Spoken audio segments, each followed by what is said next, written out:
लालू यादव के परिवार पर एक और बड़ा संकट आ गया है।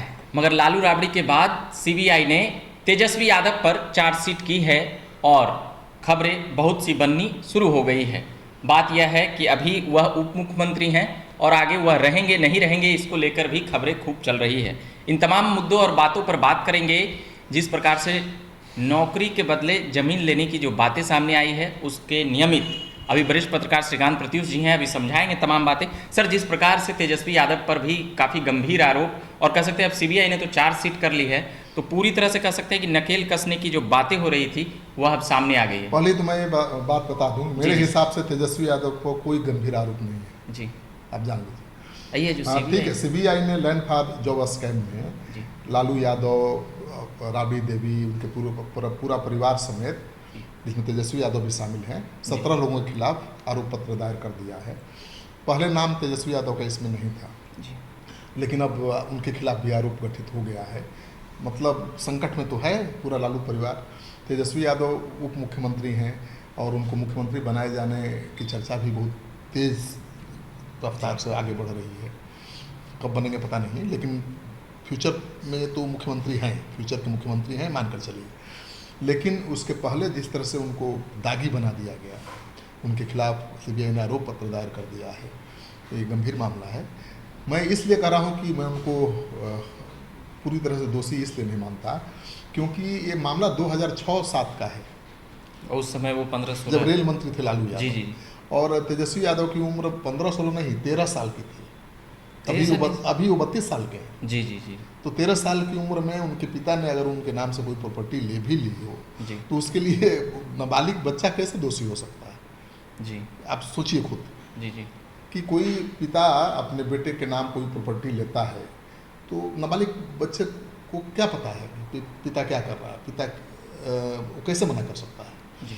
तो इस हिसाब से तो तेजस्वी यादव पर कोई गंभीर आरोप नहीं है। पर भाजपा तो कह रही है कि उतने साल में मतलब कि बहुत सी बातें क्रिकेट खेलने भाजपा सवाल ये उठा रही है कि भाई कि 13 साल की उम्र में आप करोड़ों के मालिक 16 साल की उम्र में आप करोड़ों के मालिक कैसे बन गए बताइए। तो मालिक कैसे बन गए तो सबको पता है जी। लालू यादव ने न लिया होगा ना उनके नाम पर कोई प्रॉपर्टी लिया होगा तो जी। तेजस्वी यादव 13 साल 16 साल की उम्र में कमाने तो नहीं लगे थे नहीं। और जो बंगला है इनके नाम से उसको 4 लाख रुपए में खरीदा गया है और सीबीआई कह रही है कि 150 करोड़ का बंगला है जी। उसी मामले को लेकर के सीबीआई ने उनके खिलाफ आरोप पत्र दायर किया है। लेकिन सवाल ये उठेगा कोर्ट में जाएगा तो कि एक नाबालिग बच्चे को दोषी कैसे ठहराया जा सकता है। अगर उसके पिता ने अपराध किया भी है अगर तो पिता को दंड मिलना चाहिए, सजा मिलनी चाहिए, बेटे को क्यों मिलेगी? लेकिन अब बेटा प्रॉपर्टी है, आरजेडी का फ्यूचर है, वो जी मुख्यमंत्री, भावी मुख्यमंत्री है और उसका नाम इतने बड़े आ गया है लपेटे में जी। तो कानूनी प्रक्रिया से तो गुजरना पड़ेगा जी। संकट तो बढ़ गया है लालू परिवार पर, इसमें शक की कोई गुंजाइश नहीं है अभी तो। और जैसे उनका उप मुख्यमंत्री जो रहने का बात है, तो अगर कोर्ट ने कोई ऐसी फैसला सुना दी, 2-3 साल की सजा से ज़्यादा अगर सुना दी, फिर तो बात तो गड़बड़ा जाएगा। देखिए, जब लालू यादव के खिलाफ चार्जशीट हुआ था चारा घोटाले में जी, तब नीतीश कुमार ने भी मांग की थी, बीजेपी याद दिला रही है उनको, आपने मांग की थी कि मुख्यमंत्री के पद से इस्तीफा दे दीजिए। तो अब तो उप मुख्यमंत्री के खिलाफ भी चार्जशीट दायर हो गया है जी। तो इनको क्यों नहीं बर्खास्त कर रहे हैं जी? बीजेपी तो बर्खास्त करने की मांग कर रही है नीतीश कुमार से जी। सुशील मोदी का भी बयान है, सुशील मोदी कर रहे हैं। हाँ, तो अब ये मांग जोर पकड़ रही है, दबाव भी तो क्या बर्खास्त करेगी? और उनकी पत्नी को उप मुख्यमंत्री बनाने की बात मतलब कि एक मजबूती से ये आई है। अब देखिए, अब कोर्ट में क्या होता है। तेजस्वी यादव के खिलाफ जो चार्जशीट दायर हुआ है उस पर अगर सीबीआई कोर्ट संज्ञान लेता है, उनको सजा हो जाती है, तब तो कोई रास्ता ही नहीं बचेगा जी। क्योंकि उनके पूरे परिवार में केवल उनकी पत्नी ही है जो बिल्कुल बेदाग है, जिन पर कोई आरोप नहीं और पढ़ी लिखी है जी, समझदार है, तो वो जगह ले सकते हैं तेजस्वी यादव। एक तेज प्रताप पर भी कोई ऐसा आरोप अभी तक सामने नहीं आया। हाँ, लेकिन तेज प्रताप को डिप्टी सीएम नहीं बनाएंगे, आगे नहीं बढ़ाएंगे, विवादों में रहते हैं जी। नहीं है तो लालू के ट्रू कॉपी हो जी, लालू के तरह ही उनका स्टाइल भी है, लेकिन थोड़ा बचपना भी है, कभी कभी ऐसी उटपटांग हरकतें भी कर देते हैं जिससे उद्वेग में भी परिवार का संकट बढ़ जाता है, महागठबंधन का संकट बढ़ जाता है। तो तेजस्वी यादव अगर हटते हैं डिप्टी सीएम के पद से, मुझे नहीं लगता कि अभी इतना जल्दी कुछ होने वाला है, लेकिन अगर हटते हैं तो उनकी पत्नी को डिप्टी सीएम बनाया जा सकता है, क्योंकि डिप्टी सीएम का पद तो रहेगा आरजेडी के पास, जी। और लालू यादव अपने परिवार से बाहर के किसी को डिप्टी सीएम बनाने वाले नहीं। तो बड़ी बात ये उठ रहा है सर कि अगर तेजस्वी यादव पर गंभीर आरोप लगे और ये मामला आ गया, तो फिर ये बातें कह सकते हैं कि नीतीश जी किधर रहेंगे, इधर रहेंगे, उधर रहेंगे, किधर रहेंगे, ये महत्वपूर्ण बात है। देखिए नीतीश कुमार क्या करेंगे, एक्सेप्ट कर लेंगे? नीतीश कुमार पहली बार जब आए थे आरजेडी के साथ जी, तो तेजस्वी यादव पर आरोप लगा था जी जी और उन्होंने कहा था कि आप सफाई दीजिए, जी वो सफाई नहीं दे पाए जी और उसके बाद उन्होंने छोड़ दी थी। जी लेकिन इस बार तो नीतीश कुमार दोबारा आए हैं ना तेजस्वी यादव के साथ, वो सब जी। कुछ जानते हैं कि उनके खिलाफ क्या मामला है।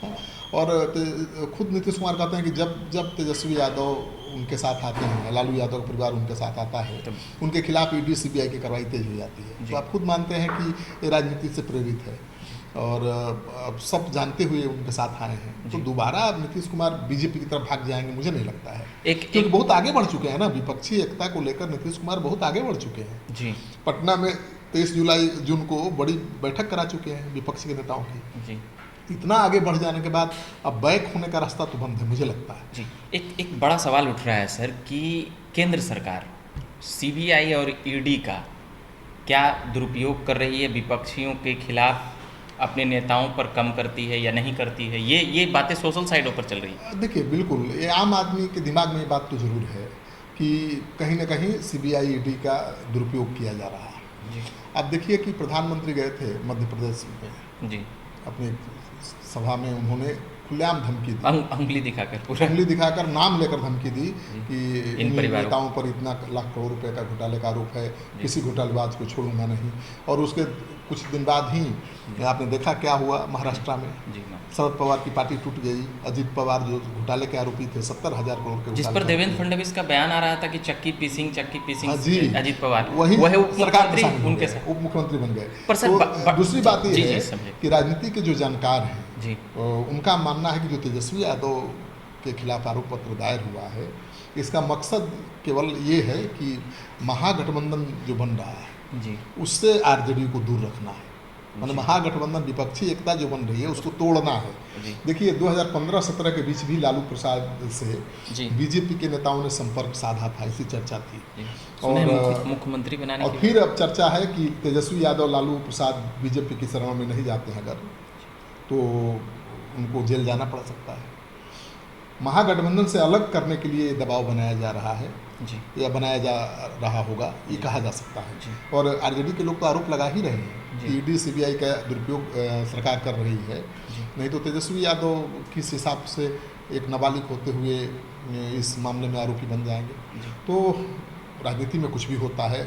पर एक सवाल उधर से भी आ रहा है सर। एक पक्ष तो कह रहा है कि दुरुपयोग हो रहा है, मगर एक पक्ष ये कह रहा है जो सोशल साइटों पे ट्रेंडिंग करते रहता है कि सही फैसला मतलब केंद्र सरकार द्वारा ली जा रही है, कि भ्रष्टाचारियों पर सीधे नकेल कसी जा रही है और जो भ्रष्टाचार के पैसे रखे हैं उन्हें परेशानी हो रही है सरकार। ठीक है भाई, तो भ्रष्टाचारी जो हैं आपकी नज़र में, जी उनका नाम तो आप पहले गिना चुके हैं, जी फिर उनके सहयोग से आप सरकार कैसे चला सकते हैं? जी भ्रष्टाचारी आपके साथ आ जाएगा तो पक्ष साफ हो जाएगा। वही अजीत पवार आ गए तो फिर फिर उनके खिलाफ क्या कार्रवाई करेंगे आप? मुझे लगता है कि अगर आप भ्रष्टाचार के खिलाफ ऐलान कर रहे हैं जंग का, तो भ्रष्टाचारियों को पहले तो पार्टी में लेना बंद करना पड़ेगा, उनके साथ सरकार चलाना बंद करना पड़ेगा। बिल्कुल। देखिए ये आरोप केवल हवा में नहीं है कि 2015-17 के बीच लालू यादव का बीजेपी के नेताओं से संपर्क हुआ था और उन पर दबाव बनाया गया था कि भाई आप विपक्ष में शामिल मत होइए। फिर ये कहा जा रहा है कि 2015 से पहले मुलायम सिंह यादव को अध्यक्ष बनाने की बात हुई थी, तब शिवपाल यादव पर बीजेपी ने प्रेशर बनाया था, उस समय भी गठबंधन नहीं बन पाया था। इस बार लालू यादव बढ़ चढ़कर हिस्सा ले रहे हैं विपक्षी एकता में। लालू यादव तेजस्वी यादव की अहम भूमिका है नीतीश कुमार के साथ साथ, तो उनको विपक्षी एकता की मुहिम से अलग करने की कोशिश के तहत ये दबाव बनाया जा रहा है, ऐसा आरोप है आरजेडी के लोगों का, विपक्ष के तमाम नेताओं का। और केवल लालू यादव पर ही थोड़े ईडी सीबीआई का दबाव है जी, और भी महागठबंधन के दर्जनों नेता हैं, जदयू के नेताओं, अरविंद केजरीवाल पर दबाव है, जी। मायावती पर दबाव है, आपको पता ही है, जी। शरद पवार पर भी दबाव है। जी तो विपक्ष के जितने नेता यहाँ जुटे पटना में, उनमें से ज़्यादातर पर दबाव है सीबीआई ईडी का। अखिलेश यादव जांच और चल रही ममता है। बनर्जी पर भी उनके हाँ, आप देख रहे हैं कि ये भतीजे मायावती नहीं आई, जी। बैठक से दूर रहे। जी। क्यों? उनके उनके- खिलाफ भी सीबीआई ईडी लगी हुई है। जी। तो जितने सीबीआई ईडी का सामना कर रहे हैं नेता, उनके लिए मुश्किल तो है। पर इस बात में एक सकारात्मक बात तो कह सकते हैं ना सर कि जो भ्रष्टाचारी और घोटालेबाजी थे वह डर रहे, मतलब कि उसको डरा रही है केंद्र सरकार, ये भी अपने दुरुपयोग कर रही है और ये भी जो गलत काम। डराना वो अच्छी बात थोड़े है। जी। कार्रवाई होती तब अच्छी बात होती। कार्रवाई होती तो- लेकिन आप सोच लीजिए ना कि कोयला घोटाला हुआ, 2G स्कैम हुआ, जी, कितने स्कैम हुए देश में, ये सब पर। और क्या हुआ अब तक? क्या कार्रवाई हुई? चारा घोटाला ही हुआ, उसमें क्या अब तक हो गया? केस चल रहा है, ठीक है, जी। लेकिन हुआ क्या? क्या हाथ लगा? तो स्कैम हो रहे हैं, स्कैम करने वालों के खिलाफ कड़ी कार्रवाई की बात भी हो रही है, लेकिन ये तभी तक बात हो रही है जब तक वो साथ नहीं है सत्ता के। जी। सत्ता के विरुद्ध खड़ा होते हैं तो उनके खिलाफ कार्रवाई शुरू, आ सत्ता के साथ खड़े हो जाते हैं तो कार्रवाई ठप। जी। सत्ता का चरित्र होता है, सत्ता के शीर्ष पर बैठा हुआ प्रभु जी। अपने विरोधियों की छोटी सी भूल को भी बड़ा अपराध साबित कर देता है, और अपने करीबी लोगों के बड़े बड़े अपराध को भी छोटी सी भूल करार दे देता है। ये समझिए। तो भाजपा बचा रही है अपनी नेताओं को, सीधे कहें। सब भाजपा क्या, सब कोई भी दूध का धुला हुआ नहीं है। चलिए, ये बात कर रहे थे हम वरिष्ठ पत्रकार श्रीकांत प्रत्युष जी से, जो आफत लालू परिवार पर और कह सकते हैं कि तेजस्वी यादव पर खास करके उनके उप मुख्यमंत्री के पद पर संकट गहरा रहा है, उसको लेकर तमाम बातें समझ रहे थे। बाकी औपचारिकता के लिए बता देता हूँ, मेरा नाम रविकांत है। धन्यवाद।